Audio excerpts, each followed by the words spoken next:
Hi, everyone. Welcome to today's episode of the Mastering Retention Podcast. Today, we're going to get to talk with one of probably the most prominent entrepreneurs in the Indian gaming landscape. So, this will be a really fun experience today for me. We have Oliver Jones with us, who was previously the co-founder of Moonfrog Labs. And most recently is the founder of Bombay Play. So we're going to get to talk about all sorts of fun things, making games, starting studios. Before we dive into all that stuff, though, Oliver, I always like to ask, what's your story? Like, how'd you get into games, and how'd you get into games in India? Yeah, if my name wasn't a complete giveaway, well, first of all, thanks for the kind introduction there. Excited to be here.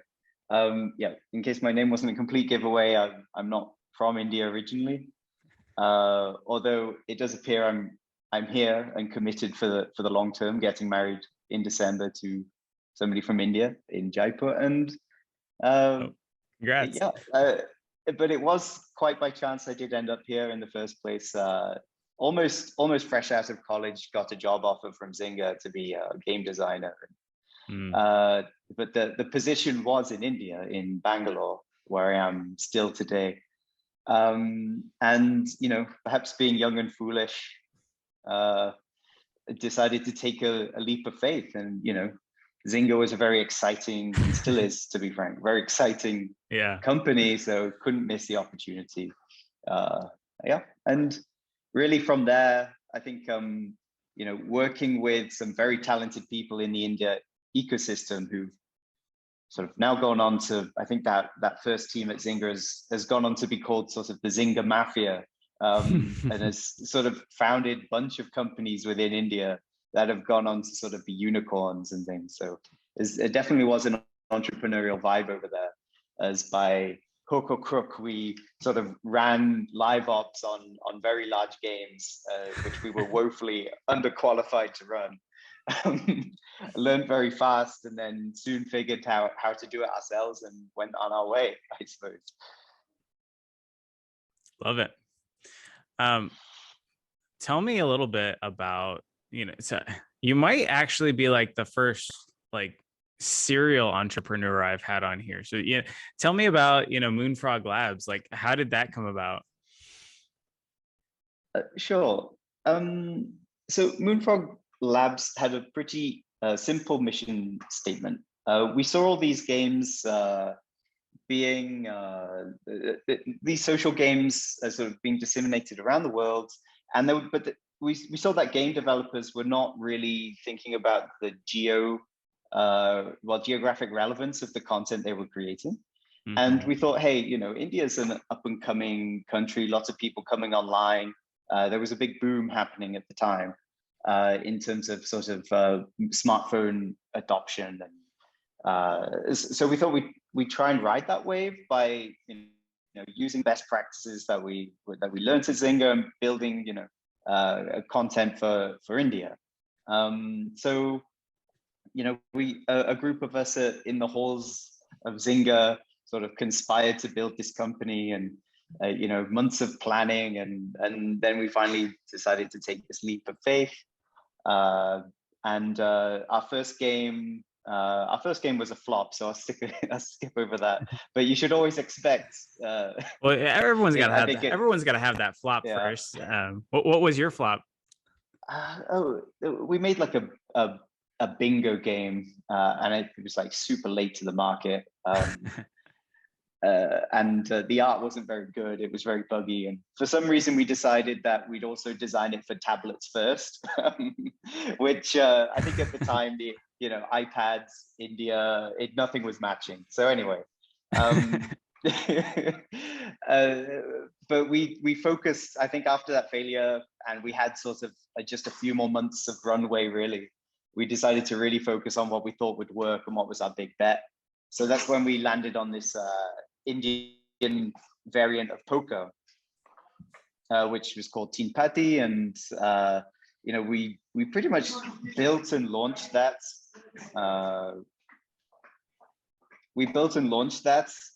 Within sort of 3-4 weeks itself. Wow. And after we launched that game, it was almost like just an instant success. It proved this hypothesis that there was this need that was being unmet, and we could see it. Like, I think people, all you had to do really was walk around your local area and just see the physical games people were playing. And the strategy became, let's digify, I guess is the word, everything that we could see around us. And yeah, that was became our strategy. And Team Patty grew to like I think it was 2.5 million by the time I exited Moonfrog, million DAUs. So it really scaled up fast. Yeah. So that's and that really became the backbone of everything we did afterwards. That was sort of our evergreen title, and we used it as a launch pad for launching all kinds of different experiments. For folks that are maybe like in this phase where they've launched their first game and it was a flop, or as many are in, maybe they're on their fifth game and it's still looking like a flop, and runway is starting to get tight and stuff, like, do you have any recommendations or thoughts or ways that you kind of approach? So you had this bingo game, didn't really work well, and then you kind of got back to where you're at, like, yeah, what advice would you share? I mean, some people will say, and I think this is a broader trend in the industry, is that that engagement comes from depth, and you should really, really focus. Although I think there are flaws to that thinking when you're especially when you're starting up. I mean, I think of maybe, Elon Musk and building rockets, like most of them will explode. But so long as you're learning as much as you can, as fast as you can really get to that point where you've built a prototype or built an MVP that can reach orbit. So I think it's this balance of deciding what is your minimal lovable product and doing that in the shortest time possible, and testing aggressively, and really getting the data points needed to reach that conviction. And this stands somewhat contrary to sort of building the perfect game and getting it out there and iterating on it for years. Like, not many people have the runway to do that. It's just not practical. If you're trying to compete with the incumbents in this industry on a bootstrap, you're in for a rough time. I think it's really if you're starting out, it's really about building up those recurring revenues and just stick to sort of first principles in that apply to any business. It's get that small amount of revenue and make bigger and bigger bets perhaps as you go along, but you really have to get your product out there to market fast. Bingo failed spectacularly, and at Bombay Play, I think our model is now completely it's sort of, we're launching one game every 3 to 4 months, so we've sort of embraced that failure, and I think if you're not learning, then that's when you tend to hit the ground. Yeah. And I guess I think that's the last thing I'd say is just have faith in yourself that you'll get it right eventually. I think that the point where you give up is when you no longer believe that you can learn from your failures. Yeah. For coming up with Team Pati, it sounds like you guys went really fast. But like, did you talk to any like potential users, or I assume you probably didn't do any sort of creative testing or any of that kind of stuff that we do now, but was it mostly just that you got lucky, or? Yeah, you could say. I think it's I'm not sure luck is the right word. Like, it's recognizing an opportunity and moving on it fast. We did do user research. Like, I being not of Indian origin, this was especially important for myself. Like, how can I understand this audience that we're going after a lot better as an outsider. So I approached it as an outsider, as a blank slate. And look, assuming I know nothing with no bias, how do I go go to ground and do all of this sort of first-hand research and try and get a better understanding? And ended up flying out to sort of what we call sort of tier 2, tier 3 cities in India, which are sort of lower income cities where sort of the industries are more grey collar, and really surveying and seeing the kind of people who were playing our games and what did they do for a living. One of the most helpful questions I found in our sort of consumer insights endeavors was just to get an idea of the other forms of entertainment they liked. So if you play Teen Patti, then what is your favorite movie? What do you read? What do you read? Where do you? And we got some really, where do you play was actually a really insightful question as well, because we found that the Indian users tended to play together, physically together, rather than playing perhaps in the West, we play together, but we're also apart. So we got this insight that social gaming in India is a multiple of the can multiply your K factors several times as what you would expect in the West, as people play in these communal settings. But yeah, that's the story of Moonfrog. Wow. Yeah. And it was a great journey with Ludo and some Bollywood IPs, and we really took it all the way. That's amazing. I love that. And then you did a short stint at Glue, and then you went on to found Bombay Play. So tell me a little bit about, Bombay Play. Sure.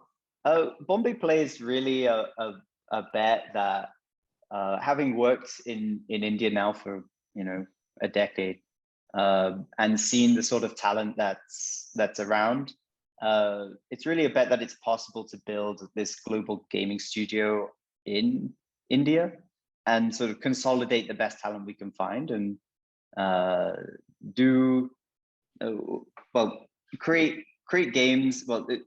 Really what we call it is an innovation factory. So make these crazy experiments, see what flies and what doesn't, and constantly pivot your company in the direction which is really working for you, and start play more and more to our strengths as we go along. Like we started again with this blank slate. Like we don't know what will work and what will and will not work. Our first bet was based on our intuition. Our second bet was based a bit more on data, and then as we proceeded, we ended up with this this strategy of hypersocial, which was really centered on sort of simple games that could become a vocal point of a social network. And that's really where we are today. We want to become the first and foremost hypersocial studio. We are trying to stay, like I said before, 3 to 4 months of development. It's not exactly hyper casual. Hyper casual is similar in the sense that you would release lots of things and see what works and see what's marketable. All of those principles do apply here, like the fast learning aspect of it, except we're trying to build games that are less like, I guess, M&Ms, and are more like pizzas, if we're using food analogies. Yeah. I think I heard there was a podcast earlier on hyper casual, on mastering retention, and I think it was by Christoph, the managing director at Sunday, and he called hyper casual games as M&Ms. So if you were to imagine them as M&Ms, it's Bombay Plays pizza, right? And I think the games that you see on native right now, like maybe Royal Match, you can call that an ice cream. It's like a delicious immersive experience. Just for one person though. Yeah.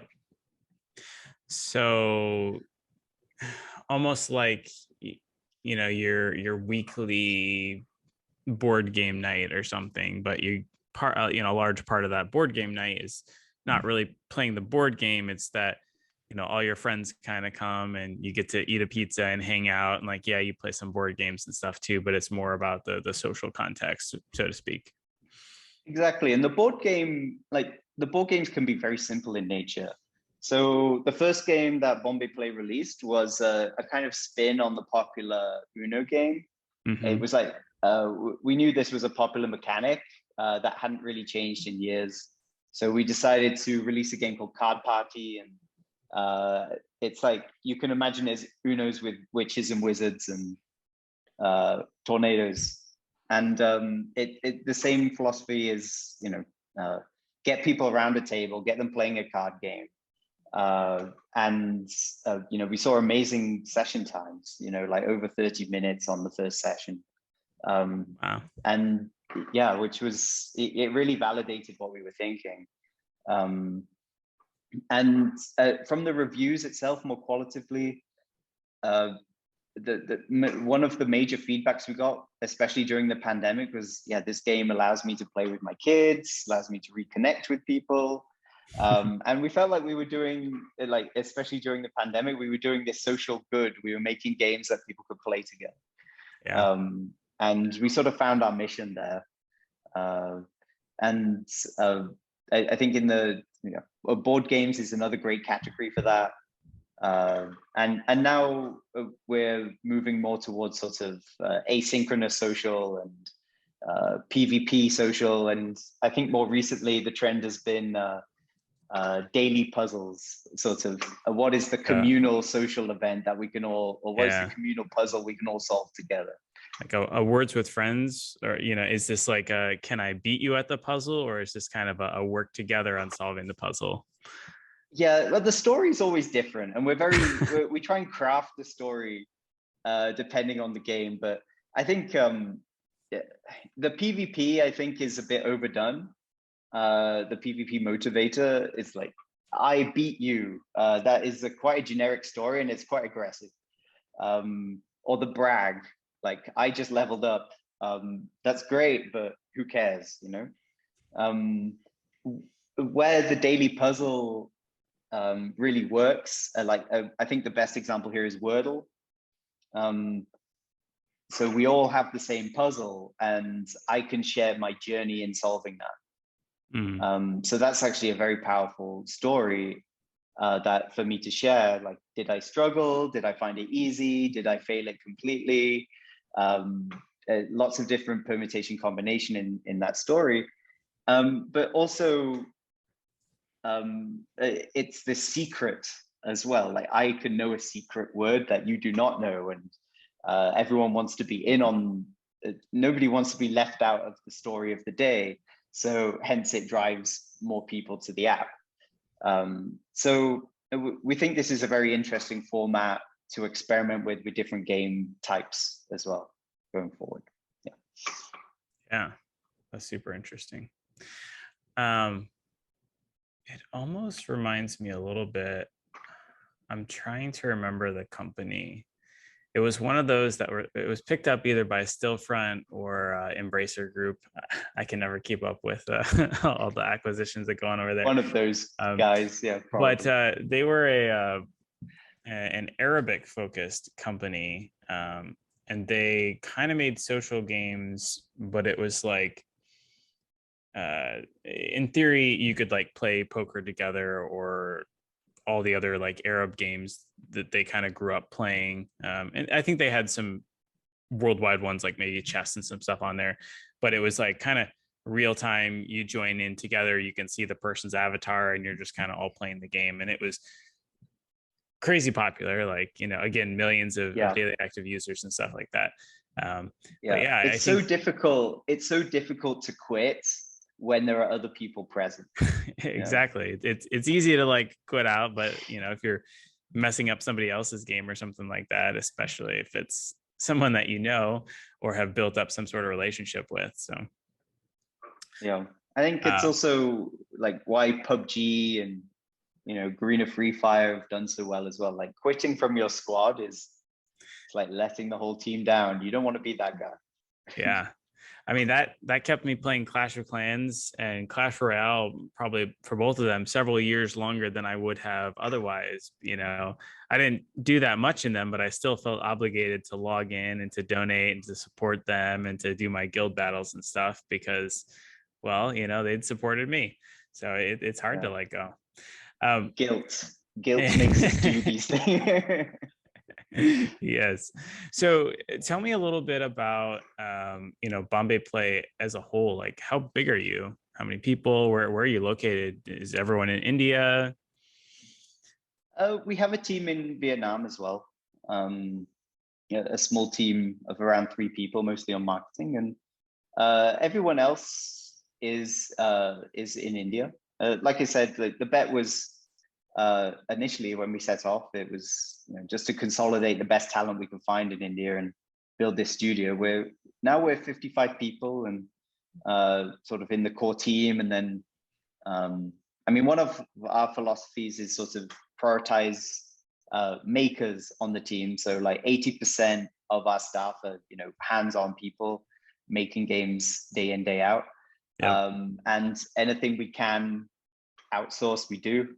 Anything that can be contracted is contracted, but every single individual in the company is like, responsible, accountable, and has a lot of sort of ability to do individual kind of autonomy, like they have decision-making ability. So it's like a very high accountability environment we want, which is kind of in contrast to like perhaps what a lot of in India you have a lot of low accountability roles out there in sort of if you're working in a back office or something. So we're trying to give power to the makers, power to the creative geniuses in who are sort of perhaps whose talents aren't perhaps being leveraged to the maximum sort of extent.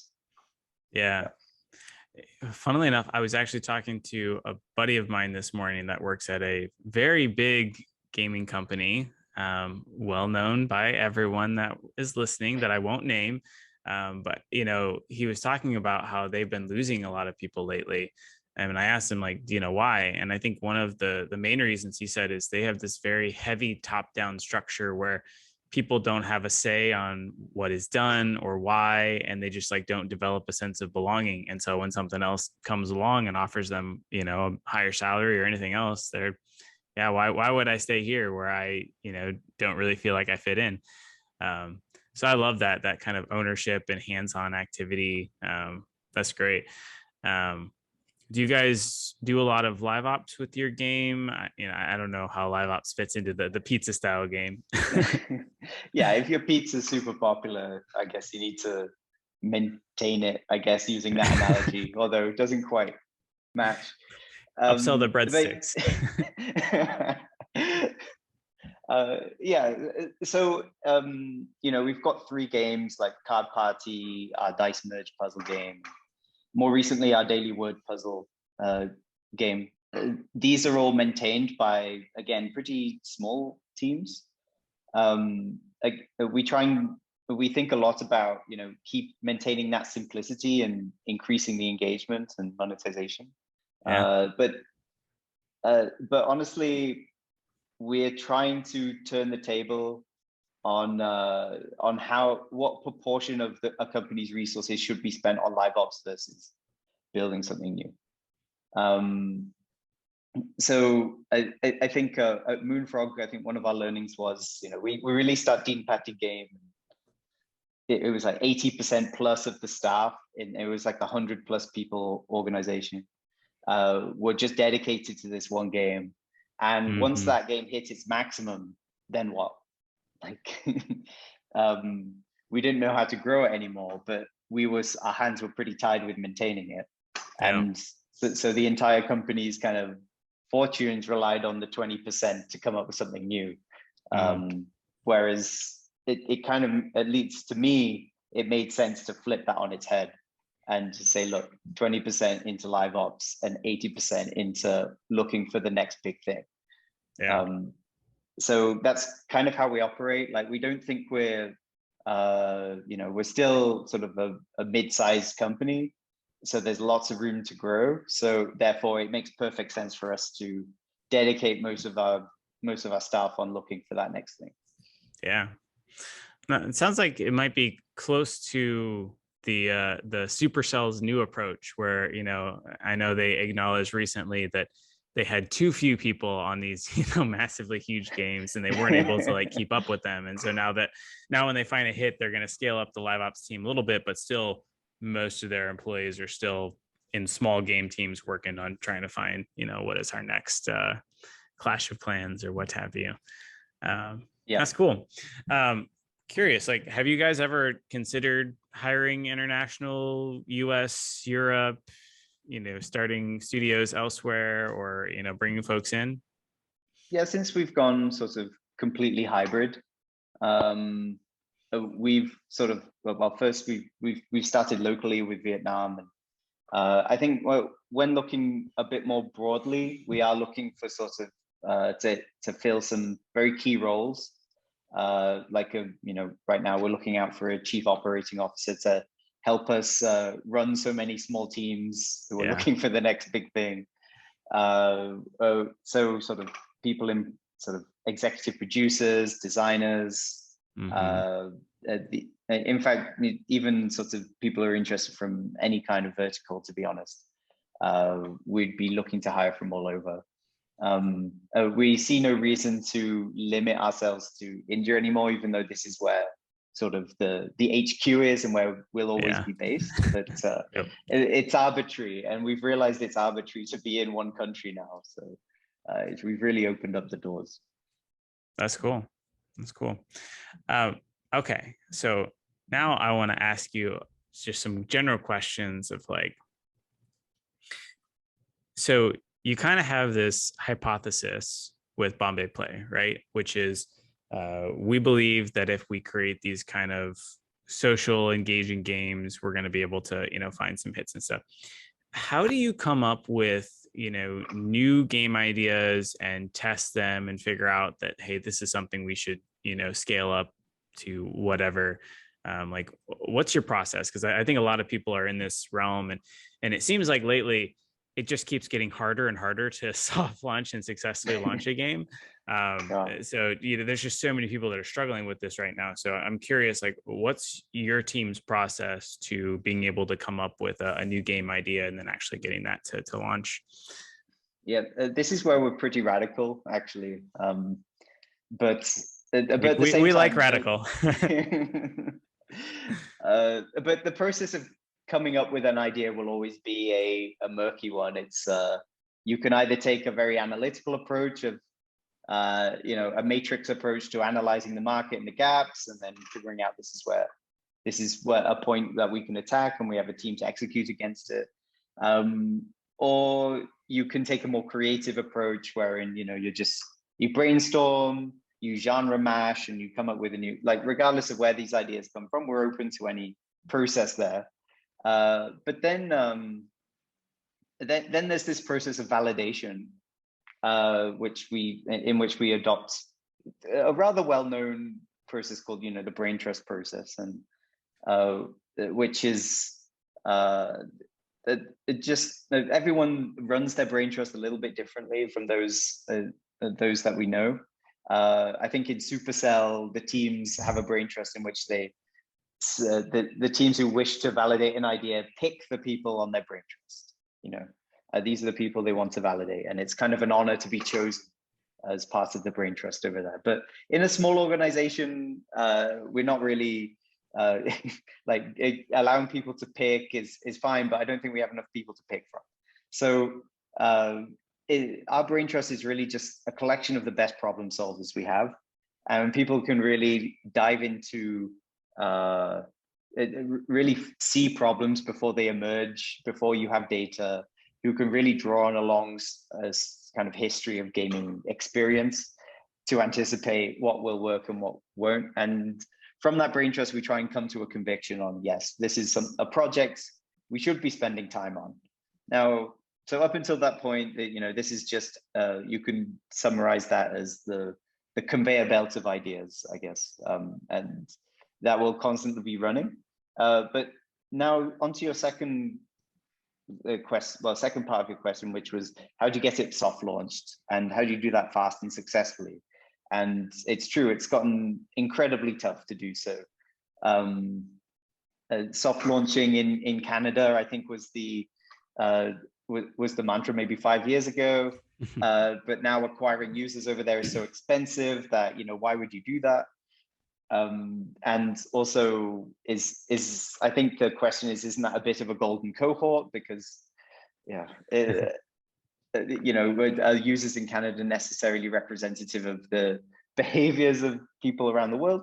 So how we have tried to address this is by changing some of our fundamental technology. We launch on HTML5 first. And we've done this, we build in Cocos, so it's pretty easy to write one line of code and deploy on native and web and whatever. But so we deploy on web first. We build and launch instant games because it's much faster getting a game out there than it is on native platform, and also far cheaper to acquire users. So it's sometimes by a factor of 10 cheaper. Wow. And you can target as much as you want to get higher quality users, but really we're trying to build pizzas that are broadly, can be broadly appreciated. So we'll launch our instant game. We can easily get 100K users within a week or two. And so that's plenty of data to see, what your funnel is like, what your retention is looking like. And we've launched so many H5 games now that we have many internal benchmarks to know what looks good and what doesn't, and how does that translate to perhaps a native app. So it really, I'd say HTML5 is like our king.com. We launch and test there. And then if it works, we go cross-platform. What platforms do you launch instant games on, in today's world? Predominantly we're on Facebook instant games. That's where all of our weird and wonderful experiments go. Nice. Cool. Yeah.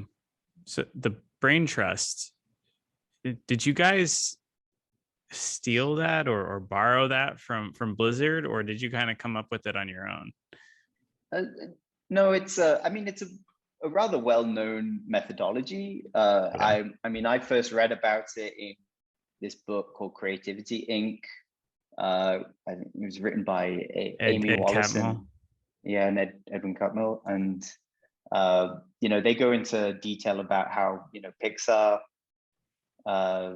Pixar used it to great effect, and how really what an effective brain trust really looks like, and what level of depth you need to go into. So I think it makes total sense for a gaming company to kind of adopt that practice. I think maybe at Zynga we pivoted too hard into data, and the problem there was that we really had no idea when it came to new products, what to launch and what not to. Because there's really, just looking at App Annie and Sensor Tower, there's only so much, so much insight. You're just looking at the data of things that are already successful, and all the data will always point towards build the thing that's already working. And you don't know why it's successful or why it's working. Yeah, you can deconstruct it and you can try and mimic it step by step. But honestly, if you mimic a game like that, and I think Zynga was pretty well known for fast following, the best we could ever expect was to get second place, and that's not really where you want to be. I think in the earlier bingo example, I think we were the 20th game that came out, so you end up with position 2021, and that's not a profitable place to be. Cool. So it sounds like maybe instant games, I can't speak, is where you guys kind of do your sort of concept testing. I know a lot of games will, you'll run the game to understand like the IPM or the CPI, obviously if you have something that has a $12 CPI, it probably doesn't matter anything else. You're probably not going to be able to properly scale that game, at least in the mobile sphere. Do you guys utilize any of that, or is it really just those internal benchmarks that you have for the HTML5 games? It's a mixture of both, really. We know what a good benchmark, like your cost of acquisition on instant it looks very different because there's no download. So the funnel is far wider, and that's really why the cost reduction is so huge. Also, it's easier to test social because if you're already within Facebook's environment, then there's no like login requirement. Yeah. So that's how it helps us. But then I think so we do run marketing tests on our instant games, and the results of that are pretty important. We do run look tests as well.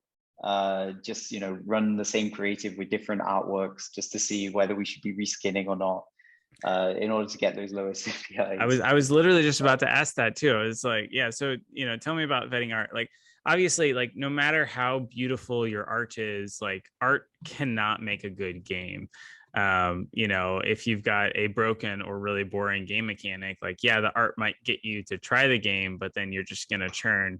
And on the flip side, there's some pretty gnarly looking games out there that are still very popular with people because they're just plain fun. But I do think art can have a profound, impact on the experience and the desire to try it out and stuff like that. So yeah, what exactly is that process for going through and vetting? Like, do we need to reskin this, or how do you handle that? Sure. Yeah, you're absolutely right. Like to an extent doesn't seem to matter beyond a point. Like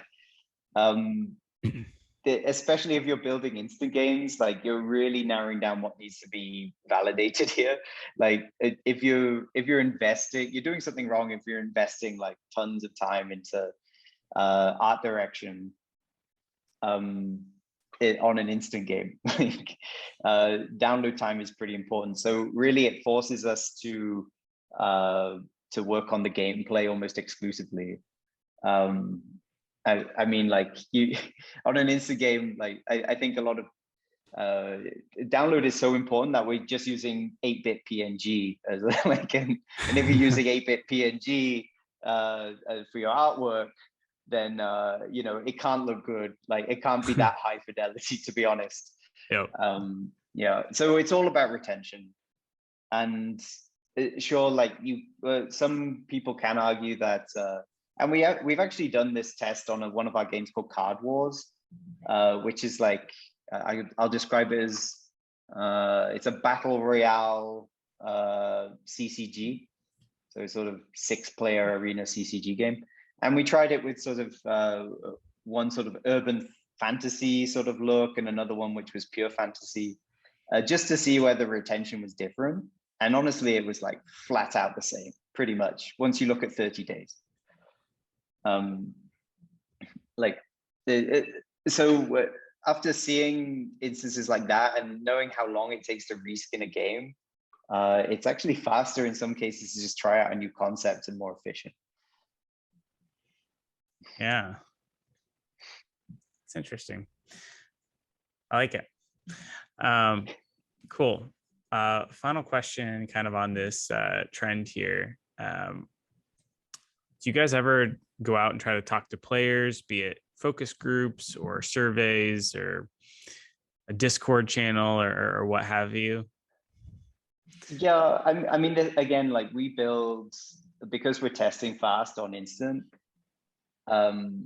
we can build up our like Facebook pages pretty damn fast. Mm-hmm. Just like if you like the game within Facebook and then just follow our page from there, I think like our daily word puzzle has over like 10K community members, and we get over 500 posts per day, like on that group alone. So it's really easy to sort of go in there and interact for our community team, to see like, how did you like this new feature? You know, how many of you guys, you know, how many of you guys are using, playing the different difficulty modes, or, you know, is there any improvement? So yeah, like interacting through Facebook is great. Also we actually do, sometimes our community team, they manually go through the profiles of the people who are playing and sort of just look at their publicly available Facebook information and sort of build a persona of who is the average player for us and how do we build for them. And we've come up with some interesting insights, like we found that a lot of our players are in complicated relationships. So for some reason, maybe that's why they're spending so much time on Facebook. I'm not sure, but we have seen that. What we do is compile these personas, present them to the teams, and then sort of we try and get an idea of what they're, well, we look at their interests, and then we come up with, you know, we end up more on target in terms of the features we're making, and it kind of have a better map of sort of, well, what these people are expecting or what they want out of playing a game. So as far as flying out and like, I think in a it's actually surprisingly tough to even get somebody on a phone call. You message, a Facebook page messages you and say, hey, like, we see that you like our game, will you get on a phone call with me? Often we get ghosted. Maybe it's just kind of creepy for a Facebook page to be asking people this. But you gotta do the in-game survey, man. And you say, yeah, the in-game survey helps, but it's like a 50-1. We find, like, reach out to 50 people, because we're casual. We're building these super casual games, right? So I think the community is a bit different. It's a bit like if that imagine if you completed a crossword in a newspaper every day, and then suddenly that crossword wanted to get on a phone call with you, or the makers of the crossword did. You'd be like, what the hell? This is like 5 minutes of my time. Versus like core games where I believe, like, you know, well, we've seen the users are more vocal and it's easier to engage. They want to talk to the devs because they want to influence, you know, get that royal giant nerfed.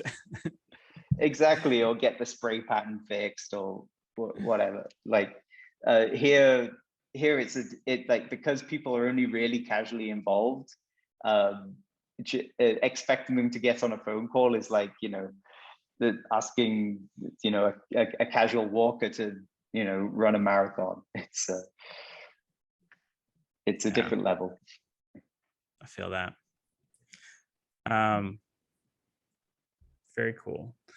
I want to talk in like the final minutes about just kind of your experience in hiring and the types of people that you know, generally look for or find success. Like, I've been hearing from a lot of folks, and I've been experiencing myself as, you know, we're trying to do some hiring too, of like, today's talent market is just crazy. Like, you know, a couple of years ago, I feel like I used to be able to send out some interesting LinkedIn messages, and I'd hear back from basically everyone.